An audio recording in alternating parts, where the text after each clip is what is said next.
రోజు పర్యటించారు deputy CM Pawan Kalyan. పలు అభివృద్ది పనులను ప్రారంభించారు. కురిడి గ్రామంలో రచ్చబండ నిర్వహించారు. పంచాయతీ అభివృద్దికి 5 లక్షల రూపాయల సొంత నిధులను ప్రకటించారు. గంజాయి సాగును బంద్ పెట్టాలని ఆదివాసీలకు పిలుపునిచ్చారు పవన్ కళ్యాణ్.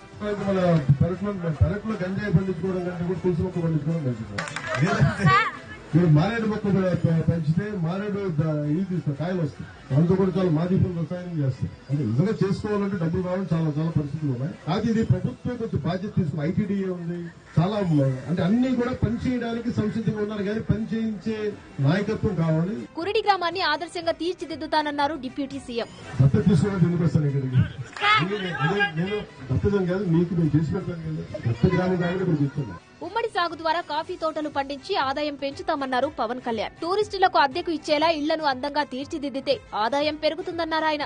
వచ్చి వెళ్ళిపోవడం కాదు, నేననేది ఇప్పుడు మీరు అక్కడ ఇల్లు ఉంది, అక్కడ మీరు 2 రోజులు బాగా సరిగ్గా చేసుకుంటే ఎవరు వచ్చి ఉంటారు ఇక్కడ. అంటే ఇది పైగా ఎక్కడ విదేశాల నుంచి వస్తారు, లేదంటే వేరే ఊళ్ళ నుంచి వస్తారు. మీకు కూడా అవి ఉన్నాయి. సరిగ్గా దానికి మనం చేసుకోగలిగితే ఉండడానికి కొంచెం ఇబ్బంది లేకుండా టూరిస్ట్ వచ్చేలా ఉంటే మీ గ్రామంలో ఇది చాలా పెద్ద ఇన్కమ్. కేరళ తరహాలో అరకు ప్రాంతాన్ని హోమ్ టూరిజం పేరిట అభివృద్ది చేస్తామన్నారు పవన్ కళ్యాణ్.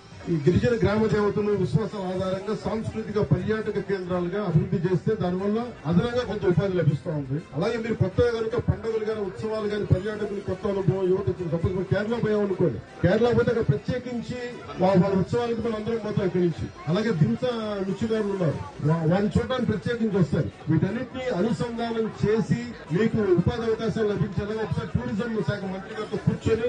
కురిడి గ్రామానికి ఉపాధి హామీ పథకంలో భాగంగా ఉద్యాన పంటల మొక్కలను అందజేస్తామన్నారు డిప్యూటీ సీఎం. పంచాయతీరాజ్ గ్రామీణాభివృద్ది శాఖ, పర్యాటక శాఖ సంయుక్త కార్యాచరణతో గ్రామంలో ప్రకృతి వ్యవసాయం, పర్యాటకానికి ప్రోత్సాహకాలు కల్పిస్తామన్నారు.